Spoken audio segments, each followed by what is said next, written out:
Hello everyone. So, ngayong gabi, mag-continue pa rin ako doon sa Element Explorer. So, may naisip pala ako na gagawin. Instead na ito, instead na panaygawa natin ng ganito na function, yung gagawin ko is mag-declare tayo ng ganito.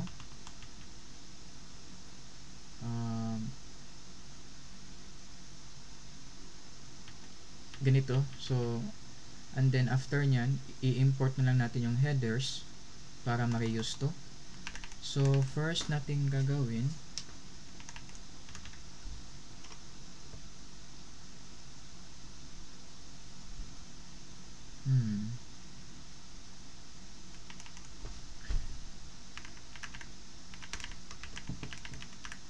gawa tayo ng ganito.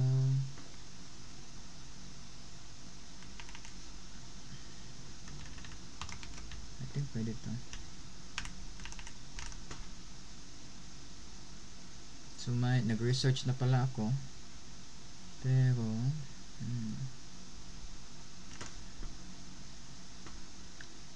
anong gagawin?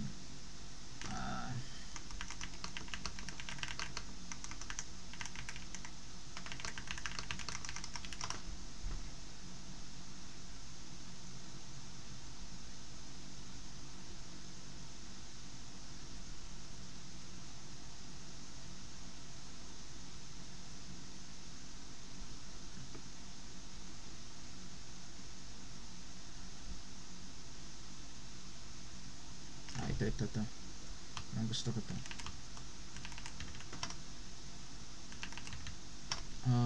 I think ilipat natin to dito.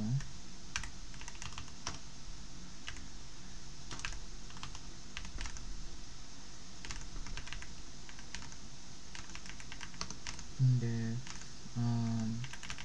element type h, then define element type h, and then i-end natin to dito.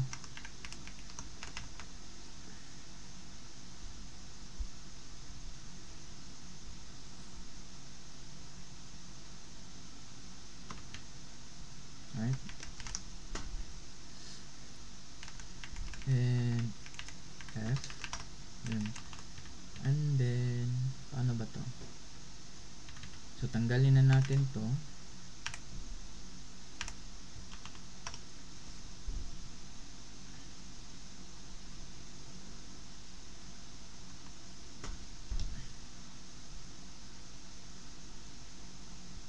I think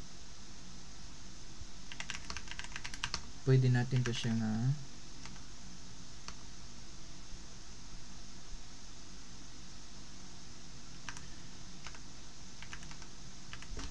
ganyan. Try natin to. And then dito,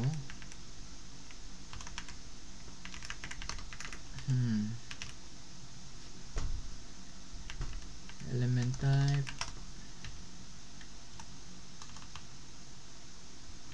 hydrogen. Okay, I think dito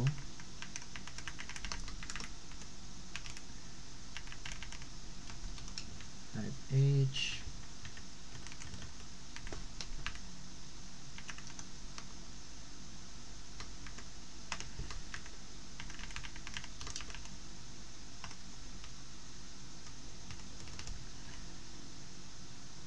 struct. Okay, struct natin ito. So, ang alam ko, pwede natin itong gawin na ganito.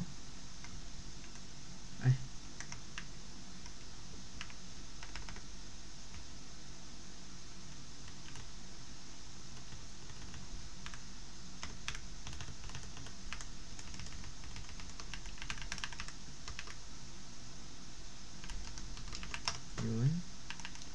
And then yung data, kasi need to siya ma-expose. Atong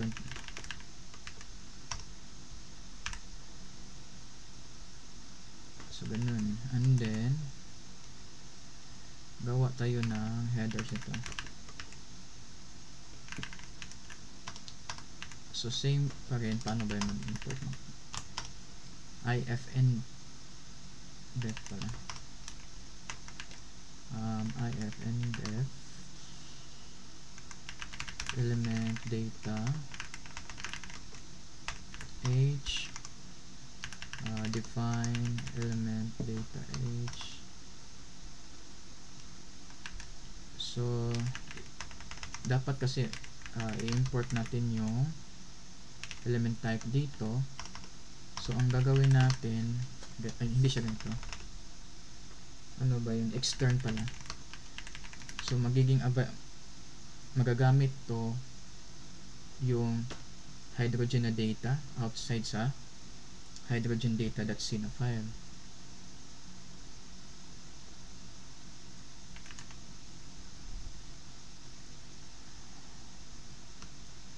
Hydrogen. Ganyan. And then lagyan at i-end natin to.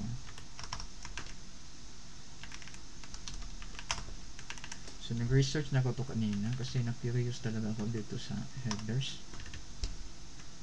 So dito yung gagawin natin is i-import natin yung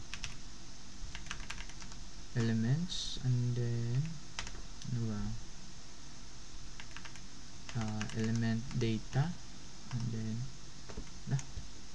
tama ba? Hydrogen da. Ay.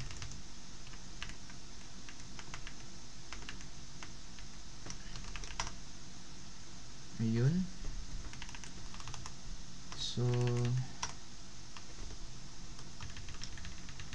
ito pala kasi dapat ma-reuse natin to kasi hassle to pag create natin ng function para lang dito. Ganyan na lang.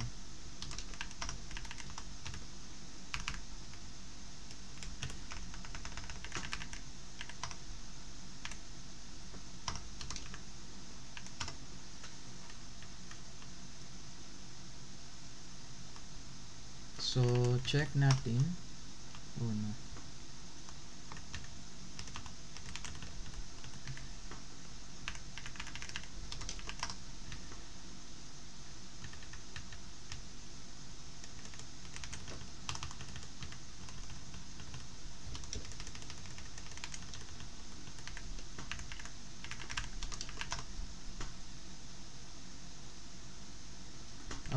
I think gusto ko nga ma-define to. Pero sige, test lang muna natin kung gagana to.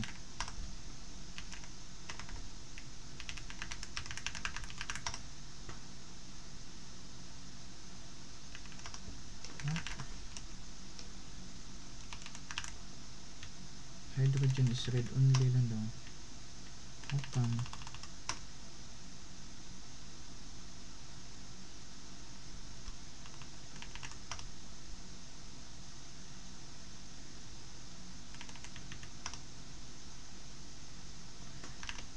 Ay, okay. Alam ko na.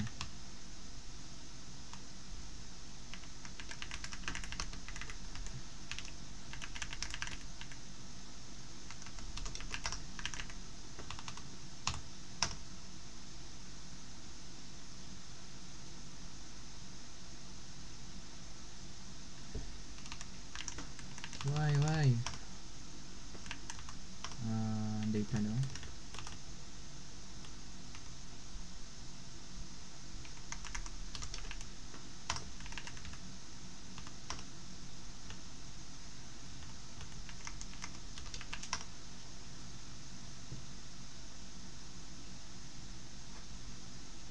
Okay. Ay, mali. Pwede pala yun ito. And then balik tayo dito. Dapat ito data na lang. Alright.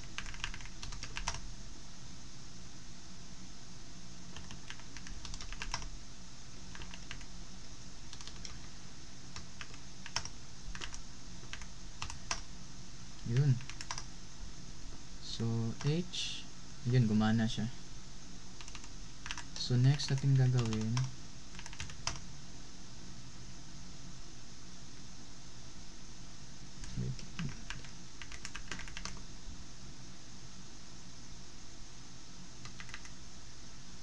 Need ko ba i-import tong headers ito?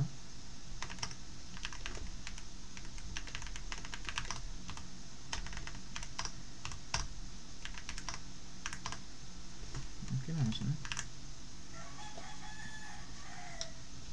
I think no need na yan. So, nakapag-define na tayo. Ano bang next gagawin ko? Pagpapalitan natin to sila.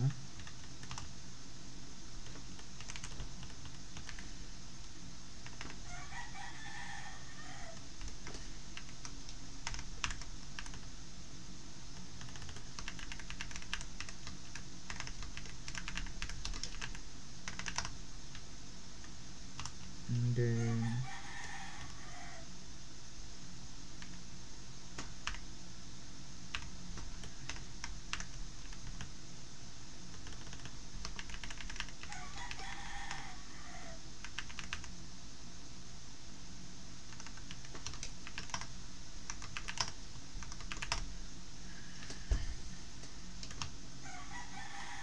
to group block.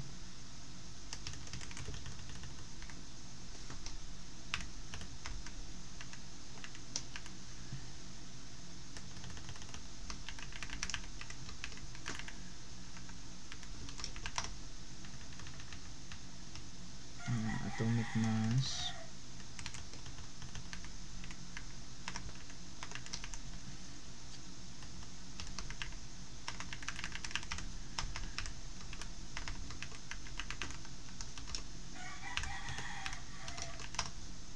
Atomic mass standard state.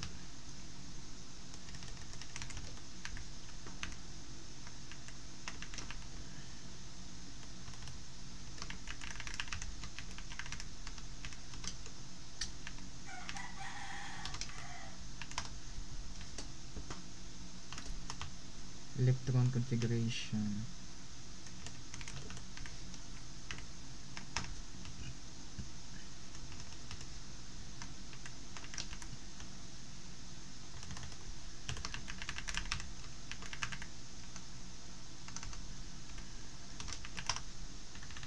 Electron configuration.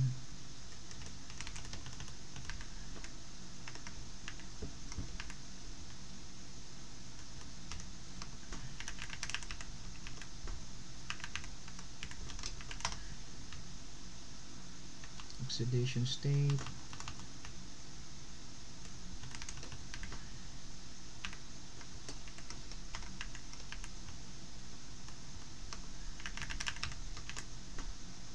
Electron negativity. Atomic radius.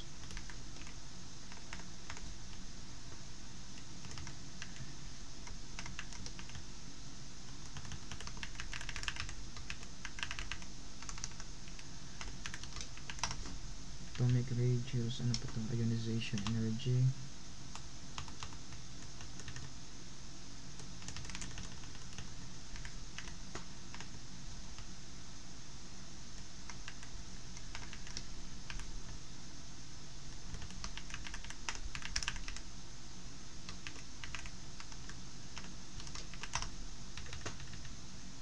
Electron affinity.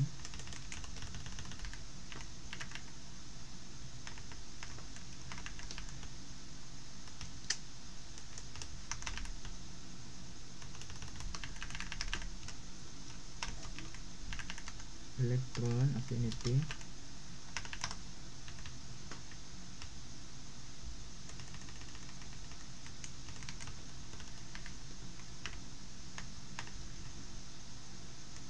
Ito siya, percentage pa rin.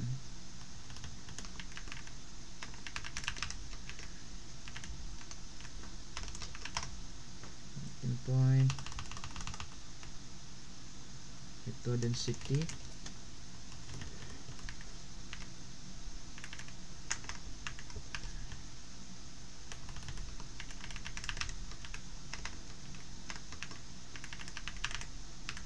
So, if mag-access ka pala ng object, ganito ang yung style.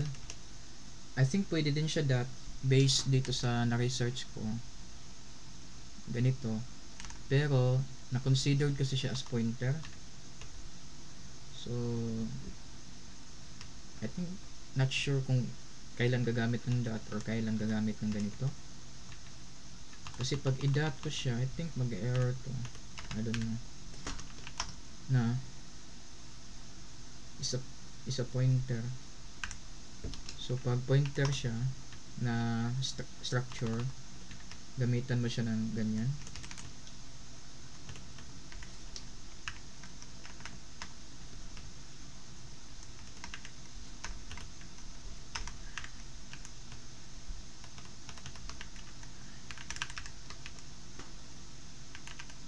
Discovered ba?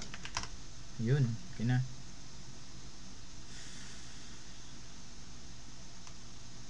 And then check natin if gagana to.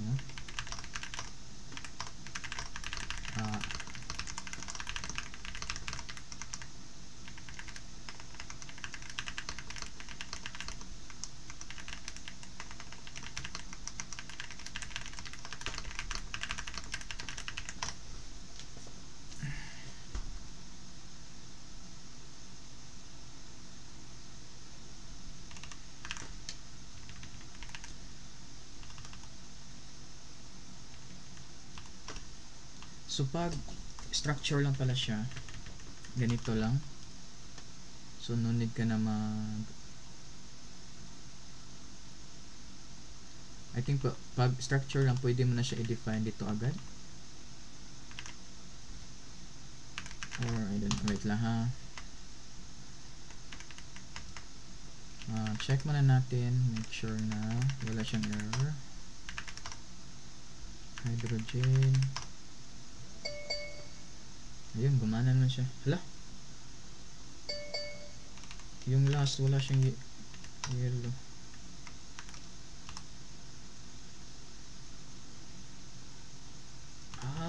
Okay, nabaliktad.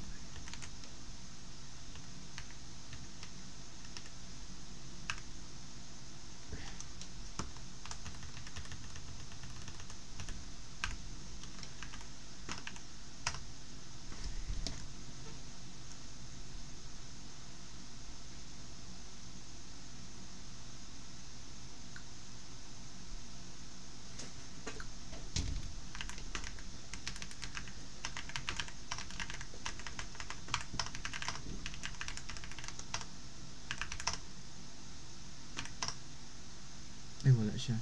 Yes. Hydrogen. Yun. Hala. Yung polling scale. Kainis naman. Kamali pa ako.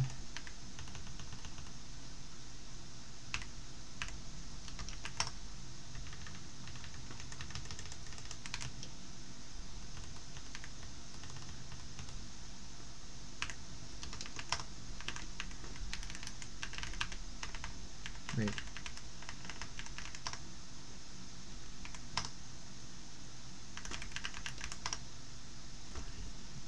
No. Paano kaya ito sa GDB na pag may changes ka, no need mo na mag-exit ba? Yun, okay na.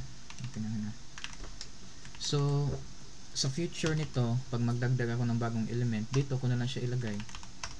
So, mag-add ako ng bago, let's say, oxygen. Mag-struct element oxygen ako dito.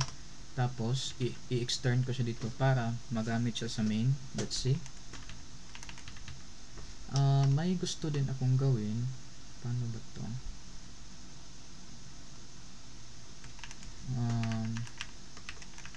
Kasi advisable daw na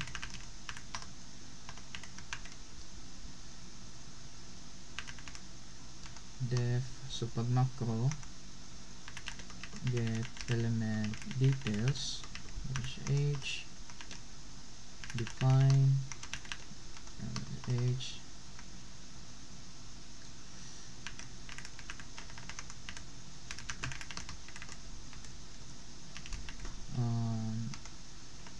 see no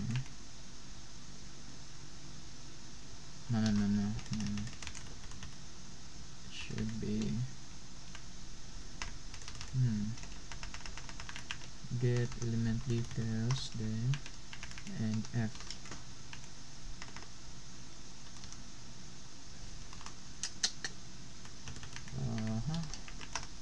And then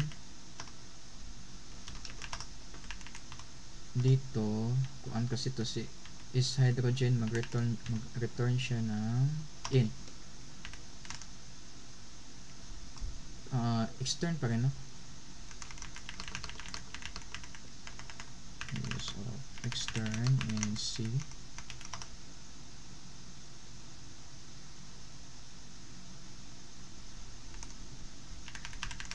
Extern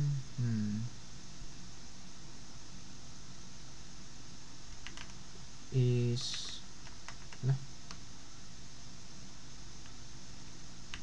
int, wait lang ha, ano to, int is hydrogen,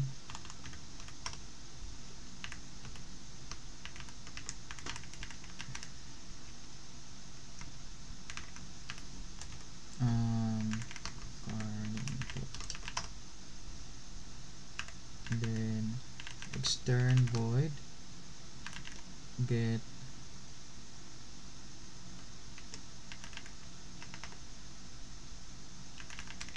element details, pero sa element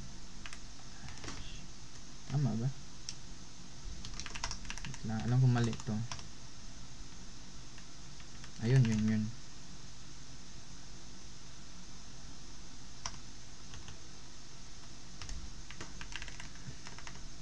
Struct element type element, and then balik tayo dito, tanggalin natin to, then include natin si elements, yun. So subukan natin run ulit.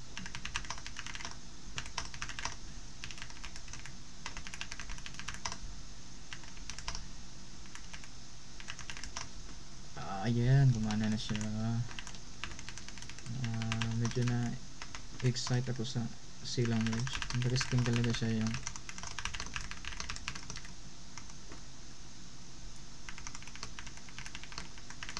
for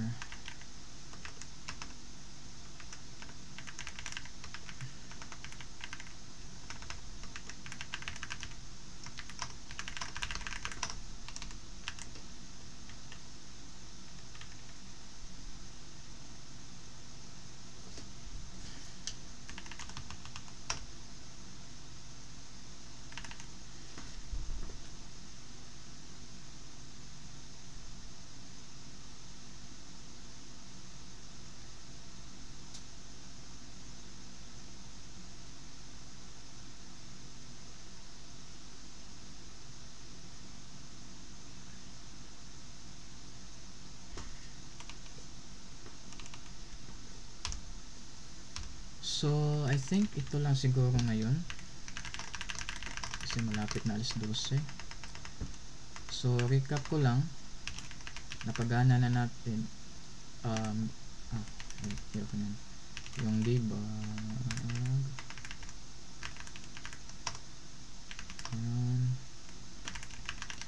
so as you can see dynamic na yung natin.